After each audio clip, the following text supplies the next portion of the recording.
Since 9/11, if you're like most Americans, you've seen the appeals. You've probably opened your heart and your wallet to support military veterans. It's created this massive sea of goodwill. But somewhere inside all those good intentions, a fog has descended.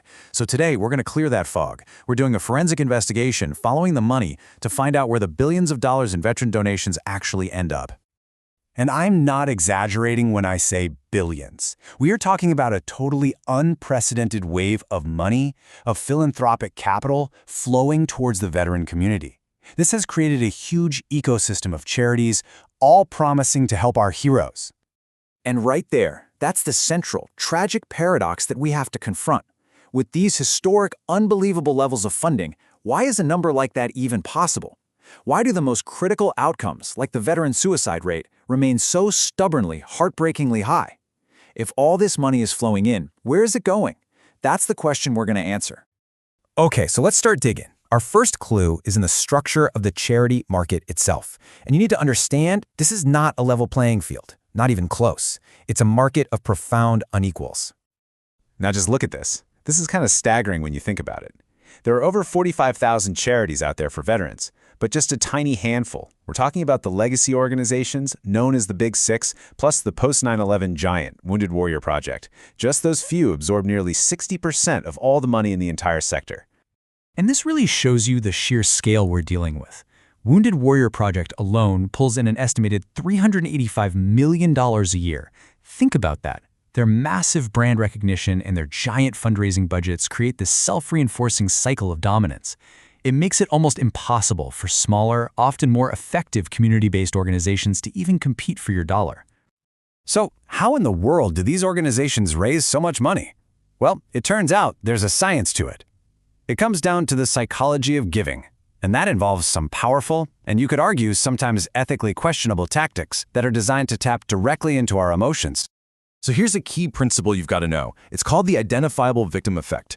We're just psychologically wired to feel way more compelled to help a single person with a name, a face, and a story than we are to help a statistic representing thousands of people. And veteran charities, they have absolutely industrialized this effect to maximize donations. And this leads to something the report calls the commodification of trauma. It's a heavy phrase, but here's what it means.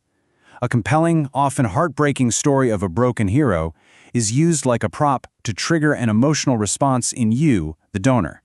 The veteran's very real pain becomes a product, and it's traded for the donor's feeling of moral satisfaction, often completely bypassing any rational thought about whether the charity is actually effective. Okay, now for the core of our investigation. Let's actually follow the money. We're going to uncover the three main ways your donation dollars can just vanish, long before they ever create any real impact for a veteran.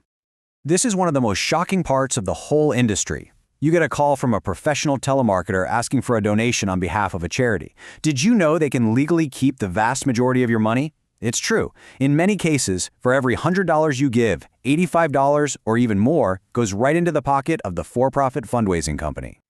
So you're probably wondering, how on earth is that legal?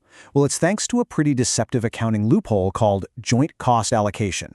All the telemarketer has to do is briefly mention something like educating the public about veteran homelessness. And poof, the charity can legally reclassify that expensive fundraising call as a public education program. This trick makes their efficiency ratings look way better than they actually are, and it hides the true cost from people like you. And this slide just lays it out, clear as day. The difference between a great charity and a not-so-great one is stark. On one side, you've got a top-rated charity like Homes for Our Troops, where almost 90 cents of every single dollar you give goes directly into their mission. But on the other side, you have organizations that charity watchdogs have flagged for spending as little as 14 cents on actual programs. Then there's this really bizarre issue of what's called asset hoarding. Some charities are sitting on enormous piles of cash, just massive financial reserves instead of actually spending them. I mean, look at this. The VFW Foundation was found holding assets equal to nearly 5 times its entire annual budget.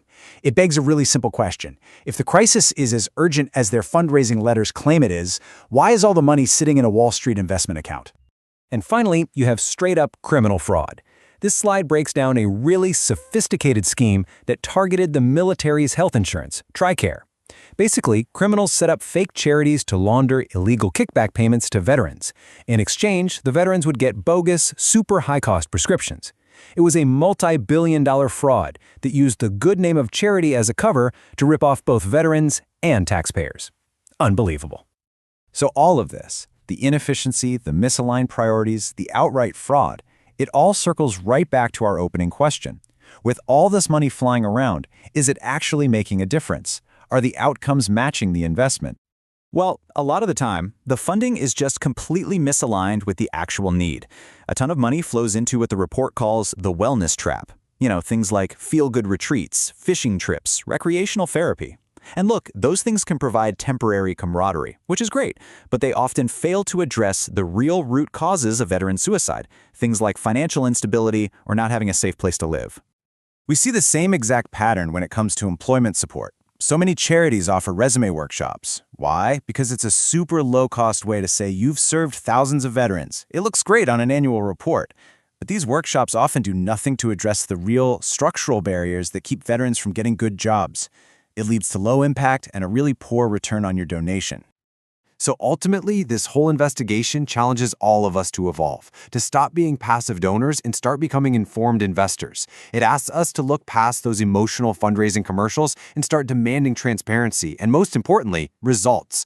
The final question isn't just about our good intentions, it's about good outcomes. So you have to ask yourself, is your goodwill actually funding a solution, or is it just propping up a broken system?